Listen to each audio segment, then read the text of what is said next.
साहिबान, मेहरबान, कदरदान, ये बोल मेरे आज के नुक्कड़ नाटक की प्रस्तुति के हैं तो गौर फरमाइएगा। तेरी इस दुनिया में ये मंजर क्यों है, कहीं अपनापन तो कहीं पीठ पीछे खंजर क्यों है। सुना है तू इस संसार के हर जर्रे में रहता है, फिर इस जमीन पर कहीं मस्जिद तो कहीं मंदिर क्यों है। जब रहने वाले दुनिया के हर बंदे तेरे हैं, फिर कोई दोस्त तो कोई दुश्मन क्यों है। तू ही लिखता है हर किसी की तकदीर, तू ही लिखता है हर किसी की तकदीर, तो फिर कोई बदनसीब और कोई मुकद्दर का सिकंदर क्यों है। जी टीवी के सभी आदरणीय दर्शकों, देवियों, सज्जनों और प्यारे बच्चों, प्यार से भरा संसार हमारा परिवार आप सभी का दिल से स्वागत करता है। जी हाँ, हमारा परिवार एक बार फिर से उपस्थित है आपकी सेवा में, आपके सुझाव, आपके शिकायत और आपकी सराहना को जी टीवी तक पहुंचाने के लिए। तो चलिए शुरू करते हैं आज का ये सफर हमारा परिवार के साथ।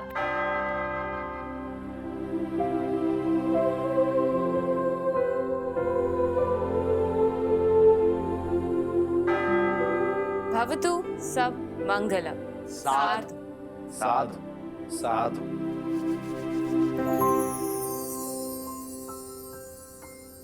तो आज सबका दिन कैसा बीता से बात कर ले। तो आज सबसे पहले कौन बताएगा?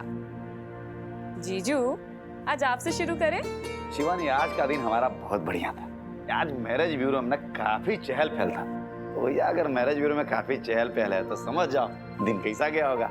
बहुत बढ़िया गया हमारा। प्रथम जी, अब आप बता दीजिए आपका दिन कैसा था। अरे प्रथम भैया, आज तो आपके काशी में कई जगह नुक्कड़ नाटक भी होने वाले थे ना, कहाँ हुआ उस नुक्कड़ नाटक का? अरे हुए ना, और नुक्कड़ नाटक बहुत सफल भी हुए, इसीलिए आज का मेरा दिन बहुत ही शानदार था। बाकी नेताजी, आप बताइए आपका दिन कैसा रहा? आज का हमारा दिन तो बहुत ही बढ़िया था। अरे आज पहला एग्जाम था हमारा हिंदी का। अरे का गजबे का पेपर गया है भाई। अब वीरू बादशाह, आप बताओ आपका दिन कैसा था? चाचू, आपसे राम आश्री अंकल की चाट खा के हमारा दिन तो और अच्छा हो गया, वरना हमारा दिन तो सामान्य ही था। और अच्छा हो गया। देखा, बोलते हुए कितना खुश हो रहा है। अरे बाबू, तुमको क्रिकेटर बनना है, तुमको अपने शरीर पे ध्यान रखना होगा। तो चाट उठ काहे खाते हो बार बार? वेदी, तुम बताओ तुम्हारा दिन कैसा था? हमारा आज का दिन तो अच्छा ही था। और पता है, छोटी अम्मा के बड़े नुस्खे चैनल पर बहुत सारे कमेंट आए हैं और साथ ही साथ 220 फॉलोअर्स भी बढ़ चुके हैं। हाँ, बात कर रही हो बेदी? 220 फॉलोवर? एक मिनट। वाह बेटा वाह। अरे शिवानी जी, आप भी बता दीजिए, अरे कैसा गया आपका दिन आज का? जीजू, आज का मेरा दिन तो बहुत अच्छा था। आज हमारे प्यारे जी टीवी के दर्शकों के मेल और मैसेजेस शॉर्टलिस्ट किए। फिर आज रिसर्च करते करते बहुत अच्छी चीज मुझे पता चली, वो मैं आपको बाद में बताऊंगी। ओहो, लेकिन बताइएगा ना। बताएंगे आपको बाद में, पक्का। चलिए अब आपकी दूसरी साली साहिबा से भी पूछ लेते हैं। मैंडी, तुम्हारा दिन कैसा था? दीदी, आना पान तक तो हमारा दिन काफी बढ़िया जाता है। उसके बाद खैर कुछ लोग हैं। कुछ लोग हैं? कौन लोग हैं? कुछ लोग हमारे पास वैसे हजारों हथकंडे हैं, तो बाद में ही देख लेते हैं। हम समझ गए। समझ गए ना? समझदार को इशारा काफी होता है। वैसे प्रथम भैया, हमें ये समझ में नहीं आता कि कुछ लोग वादा करके एकदम ही भूल जाते हैं। हमने कौन सा वादा किया, और वो भी तुमसे? प्रथम भैया, आप बताओगे हम ही बता दे मैंडी का वादा कैसे था? अरे नहीं नेताजी, मैं याद दिला देता हूँ। वैसे मैंडी जी, आपने वादा किया था कि आज आप हम सबको डांस दिखाने वाली हैं, भूल गई? सॉरी, हम भूल गए थे। वैसे आप सभी का अगर मन हो तो अभी दिखा देते हैं। मन हो? अरे बहुत ज्यादा मन है भाई, क्यों बच्चों? भरपूर मन है मैंडी मर्सी, जरूर दिखाइए। मैंडी, मैंडी, मैंडी, मैंडी, मैंडी, मैंडी, मैंडी, मैंडी, मैंडी। ओके, चेंज करके आए। जरूर। चलिए आज्ञा दीजिए। चलिए।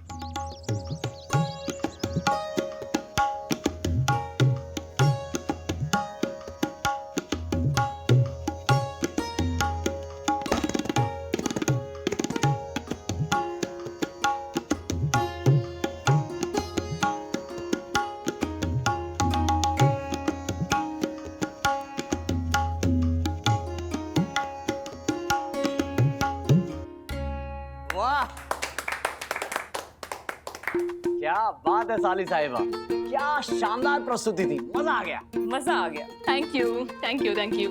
तो चलिए अब इस सभा को विसर्जित करते हैं। प्रथम जी आप मेरे साथ चलिए, हम जी टीवी के दर्शकों के मेल और मैसेजेस पढ़ लेते हैं। नींबू चलिए। पानी पी लेना मैंडी, बहुत थक गए। चलिए। चलो। तो शिवानी जी, हम भी तैयार हैं और हमारे दर्शक भी तैयार हैं। तो अब हो गया है वक्त हमारे दर्शकों द्वारा भेजे गए ईमेल और मैसेज पढ़ने के सिलसिले को शुरू करने का। जी हाँ, जी टीवी के सभी प्यारे दर्शकों को हमारा परिवार की ओर से प्यार भरा नमस्कार। नमस्कार। आज का सबसे पहला मैसेज हमें भेजा है अमरावती महाराष्ट्र से श्री अभिजीत पाटिल जी ने। अभिजीत जी नमस्कार। नमस्कार। अभिजीत साहिब, आपने लिखा है, हमें और हमारे पूरे परिवार को हमारा परिवार बहुत अच्छा लगता है। कुछ भी हो जाए, हम हमारा परिवार कभी मिस नहीं करते। आप लोग भी ऐसे ही आते रहिए और हमें मनोरंजन के साथ अच्छी अच्छी बातें सिखाते रहिए। अभिजीत साहिब, ये जानकर हमें बेहद खुशी हुई कि आपको हमारा परिवार बहुत पसंद आ रहा है। और रही बात हमें लगातार देखने की, उसकी चाबी आप दर्शकों के हाथ में है। जब तक आप दर्शक हम पर अपना प्यार लुटाते रहेंगे, तब तक हम आपकी सेवा में उपस्थित रहेंगे। बहुत बहुत धन्यवाद। तो अगला ईमेल हमें भेजा है धनबाद झारखंड से श्रीमती श्रुति कुमारी जी ने। श्रुति जी नमस्कार। नमस्ते। कैसी हैं आप? श्रुति जी लिखती हैं, मुझे जी टीवी के सारे सीरियल बहुत ज्यादा पसंद है, खासकर बस इतना सा ख्वाब है, जिसे देखकर मुझे लगता है कि अपनी ही कहानी देख रही हूँ। इसकी कहानी मुझसे बहुत रिलेट करती है, इसीलिए हमें बहुत पसंद है। श्रुति जी, ये जानकर हमें बहुत खुशी हुई कि आपको जी टीवी के सभी शोज और खास करके बस इतना सा ख्वाब बहुत पसंद आ रहा है। बस इतना सा ख्वाब शो ने बहुत ही कम समय में देश भर के दर्शकों के बीच अपनी एक खास पहचान बनाने में सफलता पाई है। आप इसी प्रकार जी टीवी के सभी शोज देखती रहिए। बहुत बहुत धन्यवाद। बहुत बहुत धन्यवाद। तो प्रथम जी, देखते हैं अगला ईमेल या मैसेज हमें किसने भेजा है। जी हाँ। अगला मैसेज हमें भेजा है हिंदवाला मध्य प्रदेश से श्रीमती एकता साहू जी ने। एकता जी नमस्ते। नमस्कार एकता जी। एकता जी, आपने लिखा है, वसुधा की कहानी बहुत अच्छी लग रही है, हमें और हमारे पूरे परिवार को बहुत पसंद आ रही है। हमारा परिवार की वजह से नए नए शो और अच्छी अच्छी कहानियां देखने को मिल रही है। धन्यवाद हमारा परिवार। एकता जी, जी टीवी पर सारा बदलाव हमारा परिवार से भी अधिक आप दर्शकों की वजह से है।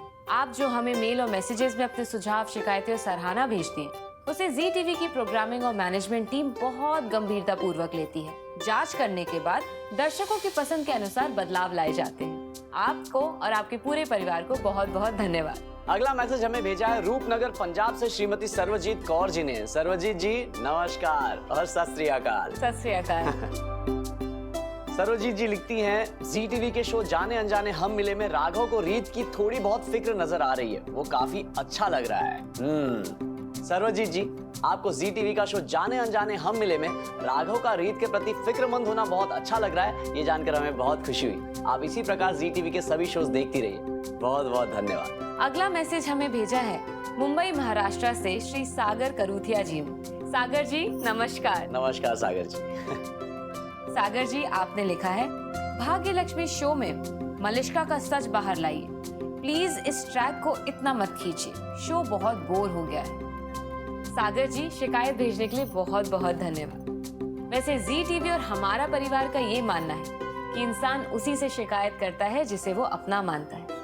आपकी इस शिकायत को हम जी टीवी की प्रोग्रामिंग और रिसर्च टीम तक जरूर फॉरवर्ड करेंगे। और हाँ, आपको विश्वास दिलाते हैं कि आपकी इस शिकायत पर उचित निर्णय शीघ्र ही लिया जाएगा। बहुत बहुत धन्यवाद। अब हो गया है वक्त आपके द्वारा भेजे गए ईमेल और मैसेजेस पढ़ने से विराम लेने का। पर आप मत लीजिएगा विराम हमें मेल और मैसेज भेजने के सिलसिले से।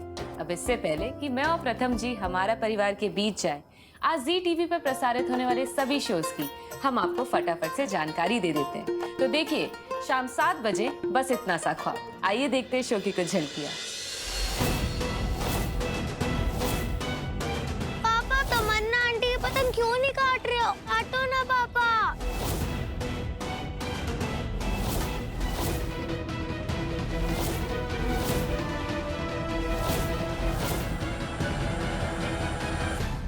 उसके बाद शाम 7:30 बजे देखिए जी टीवी का बेहतरीन शो कैसे मुझे तुम मिल गए। तो आइए देखते हैं इस शो की कुछ झलकियां।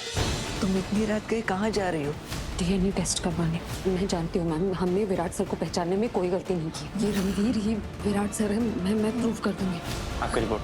Thank you. फिर देखिए रात 8 बजे भाग्य लक्ष्मी। आइए देखते हैं शो की कुछ झलकियां। हमें कभी भी कोई भी अलग नहीं कर पाएगा, हम दोनों एक साथ रहेंगे। तुम चाहती हो कि शालू और आयुष की शादी हम होने दें? हाँ। आयुष और शालू की शादी हम खुद करवाएंगे, लेकिन एक शर्त है। उसके बाद रात 8:30 बजे मिलिए हमारी प्यारी सी जागृति से, शो जागृति एक नई सुबह में। तो आइए देखते हैं इस शो की कुछ झलकी। अमन की आशा के कबूतर उड़ा रहे हैं, फूल बरसा रहे हैं जागृति के लिए। ये सफेद फूल मेरी सॉरी की सच्चाई की निशानी है, प्लीज मुझे माफ कर दो। फिर देखिए जी टीवी का एक बेहद ही पॉपुलर शो कुमकुम भाग्य रात 9 बजे। आइए देखते हैं शो की कुछ झलकियां। आ जाओ प्लीज।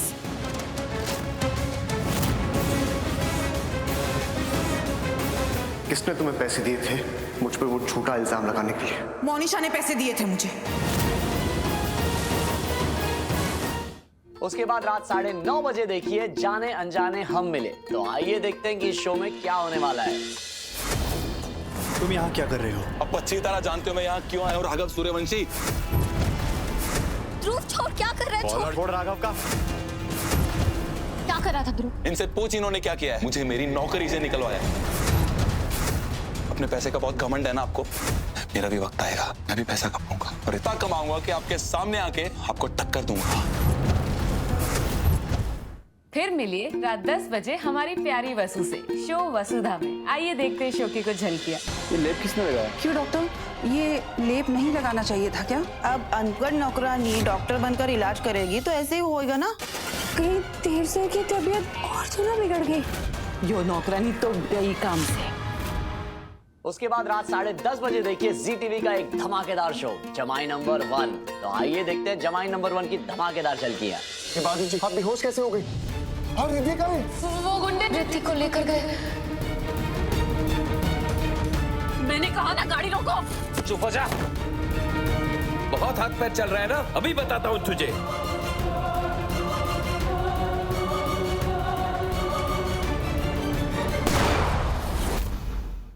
तो कैसी लगी सभी शोज की झलकियां? मजा आया ना भाई? हमें तो बहुत मजा आया, क्यों प्रथम जी? जी हाँ बिल्कुल। और आप भी इस मजे को बरकरार रखना चाहते हैं तो देखते रहिए हमारा परिवार और जी टीवी, और भेजते रहिए अपने सुझाव, अपने शिकायत, अपने सराहना हमारा परिवार के ईमेल और व्हाट्सएप नंबर पर। बहुत बहुत धन्यवाद। धन्यवाद। बिल्लू है ना, आज मेरे पास आया था। तुम तो जानती हो उसे गैस की प्रॉब्लम है, तो उसने मुझे कहा कि तुम्हारी जो भांजी है ना, वो छोटी अम्मा, उसका कोई नुस्खा बता दूं ना गैस के लिए। काहे बार बार फोन मिला रहे हो भाई? हाँ, नहीं आ रहा है क्या समझ में? जब इंसान एक बार फोन नहीं उठा रहा है तो अरे नहीं करनी हमें किसी से भी बात, हम नहीं करना चाहते किसी से बात। मैंडी फोन रखो तुम यार। हाँ हाँ रख रहे। क्या हुआ? जानोगे तब ना क्या हुआ। क्या हुआ चाचू? फोन पे बिजी रहोगी तो पता चलेगा क्या हुआ। चाचू, छोटी अम्मा को यानी प्रिंसेस को तो बताओ। चाचू सबसे पहले टाइगर। चाचू सबसे पहले प्रिंसेस और छोटी अम्मा। क्या हो गया अभय? अभय कुछ बोलो, कुछ बताओ। आप ही बता दीजिए क्या हुआ है। शिवानी, कोनो बड़ी बात नहीं है, अरे छोटी सी बात है, खाम खाम का ही है। पर जीजू हुआ क्या है ऐसे? अरे बात बस इतनी सी है मैंडी कि किसी बात को लेकर के अभय जो है कुछ ज्यादा ही सोच रहा है, जो कि उसको सोचना ही नहीं है। अभय, ऐसे मन में बात दबा के नहीं रखते हैं, हम सब तुम्हारा परिवार हैं। अगर तुम परिवार से अपनी तकलीफें नहीं शेयर करोगे तो किससे करोगे? जीजू अब बता दीजिए, मुझे बहुत घबराहट हो रही है, प्लीज। हाँ जीजू बहुत डर लग रहा है, प्लीज बताइए। अरे बात बस इतनी सी है कि अभय के यूनिवर्सिटी कंपाउंड में जो फुटबॉल ग्राउंड है ना, कई सालों से कोई साफ सफाई नहीं करवाया। तो कुछ युवा खिलाड़ी आकर के नेताजी को बोलते हैं कि नेताजी, अगर फुटबॉल ग्राउंड का थोड़ा साफ सफाई हो जाता तो फुटबॉल खेलने में और मजा आता। नेताजी को लगा कि ये तो बहुत अच्छी बात है, बस इन्होंने एक बजट निकाला, बजट बनाया और सफाई करवा डाला। अब इसके जो अपोजिशन वाले हैं वो विरोध कर रहे हैं। अरे उनको लगता है कि नेता जो है फंड से बजट निकाल कर करके पैसों का फेरबदल किया है, और बस इसी बात को लेकर के घेर रहे हैं कि नेता, जनरल सेक्रेटरी के पद से आप इस्तीफा दो, नहीं तो हम तुम्हारे खिलाफ मोर्चा खोलेंगे। अरे कब से इसको समझा रहे हैं लेकिन समझने की कोशिश ही नहीं कर रहा है, उल्टा हमें को कह रहा है कि आप हमको मजाक बना दिए, हमको आप समझते नहीं है। अरे भैया कम से कम आप तो ऐसी बात मत करिए। अब आप तो जानते हो कितने पावरफुल लोग हैं, इतने आसानी से नहीं मानने वाले उन लोग। अरे हम बहुत पहले से जुड़े हैं भैया राजनीति में, और हमें राजनीति आती है। अरे इस एक ऑर्डर से ना हमारा जनरल सेक्रेटरी का पोस्ट जा सकता है। अभय, ये तो राजनीतिक दाव पेच है, और राजनीति में ऐसी ऊंच नीच तो लगी रहती है। जब तुम्हारा मन पवित्र था, तुमने लोगों के लिए अच्छा करने का सोचा, तो तुम्हें किस बात का डर है? और नेताजी, इतनी टेंशन लेने वाली कोई बात ही नहीं है। ओवर थिंकिंग से ना मेंटल हेल्थ बहुत खराब हो जाती है, अच्छा नहीं होता। अरे भैया, हम आप लोग को नहीं समझा सकते। अब दीदी आप ही समझाइए इसे। चलो कोई बात नहीं, मैं तुम्हें कहानी सुनाती। हो सकता है उस कहानी को सुनने के बाद तुम्हारा मन हल्का हो जाए। उस कहानी को सुनने के बाद तुम्हें ये समझ में आ जाए कि मानसिक तनाव शरीर और हृदय दोनों के लिए बहुत नुकसानदायक होता है। अरे सुन लीजिए नेताजी, एक बार देखिए तो सुन के, शायद कोई प्रभाव पड़ जाए हमारी दीदी का। और एक कहानी सुनने में कोई हर्ष थोड़ी है। एग्जैक्टली, सुनाइए दीदी। चलिए, किसी शहर में मुकुल साहनी नाम का एक आदमी प्राइवेट कंपनी में जॉब करता था।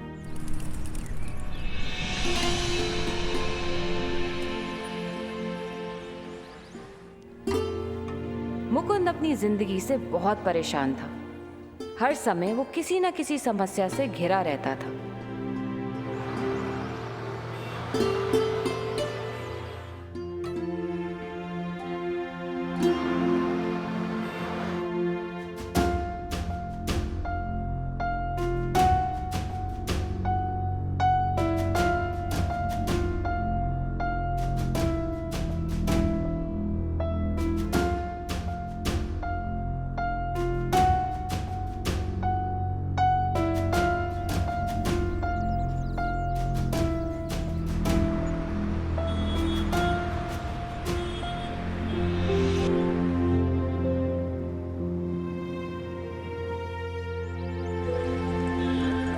एक बार उसके शहर में एक महात्मा जी का काफिला रुका।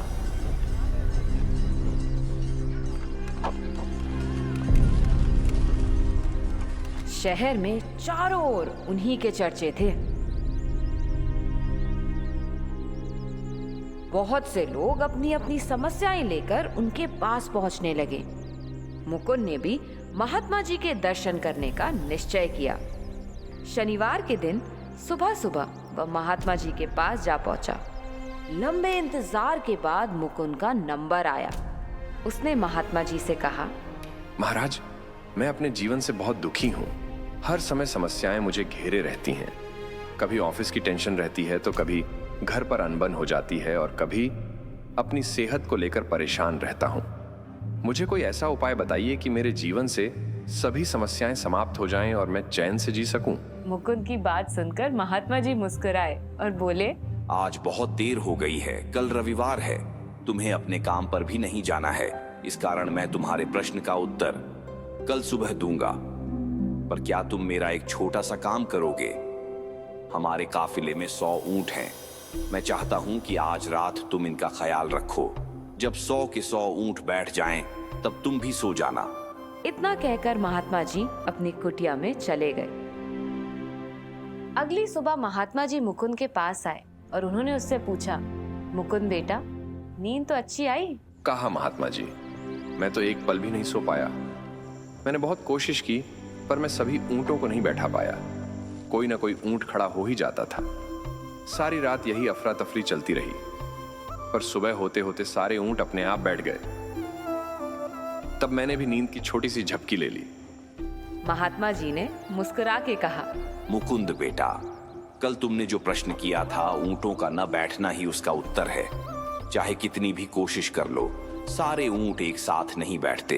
तुम एक को बैठाओगे तो कोई कोई दूसरा खड़ा हो जाएगा। इसी तरह तुम एक समस्या का समाधान करोगे तो किसी कारणवश दूसरी खड़ी हो जाएगी। बेटा, जब तक जीवन है समस्याएं तो आती जाती ही रहती हैं, कभी कम तो कभी अधिक। महात्मा जी की बात सुनकर मुकुंद और परेशान हो गया। उसने पूछा, तो हमें क्या करना चाहिए? बेटा, समस्याओं के साथ जीवन का आनंद लेना सीखो। तुमने बीती रात खुद अनुभव किया, कई ऊंट रात होते होते खुद ही बैठ गए। कईयों को तुमने अपने प्रयास से बैठा दिए और बहुत से ऊंट तुम्हारे प्रयास के बाद भी नहीं बैठे और बाद में तुमने पाया कि वे सब खुद ही बैठ गए। जैसे ऊंट हैं, वैसी समस्याएं भी होती हैं। कुछ तो अपने आप ही खत्म हो जाती हैं, कुछ को तुम अपनी कोशिशों से समाप्त कर सकते हो, परंतु कुछ तुम्हारी बहुत सारी कोशिशों के बाद भी समाप्त नहीं होती। ऐसी समस्याओं को समय पर छोड़ दो, उचित समय पर वे खुद ही खत्म हो जाएंगी। जैसे सुबह होते होते सारे ऊंट अपने आप बैठ गए। जीवन है तो कुछ समस्याएं रहेंगी ही रहेंगी, पर इसका ये मतलब नहीं कि तुम दिन रात उन्हीं के बारे में सोचते रहो। समस्याओं को एक तरफ रखो और जीवन का आनंद लो, चैन की नींद सो। जब उनका समय आएगा वो खुद ही हल हो जाएंगी।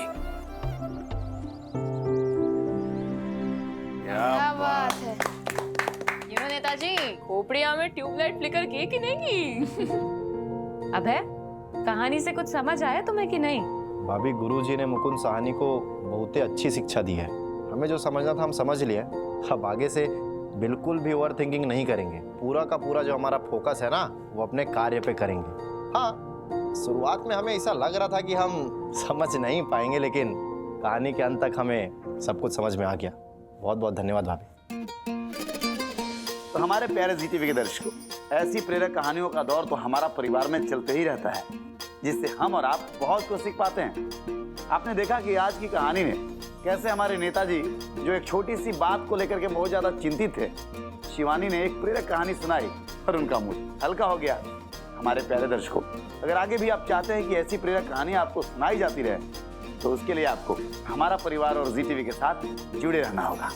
और एक बात, जी टीवी के किसी भी शो से संबंधित अगर आपके मन में कोई सुझाव, कोई शिकायत हो, तो भेजिए ना हमारा परिवार के ईमेल और व्हाट्सएप पर। हम आपके सुझाव और शिकायत का करते हैं इंतजार, बन के आपका सूत्रधार, क्योंकि प्यार से भरा संसार दिखाएगा हमारा परिवार। जय हिंद।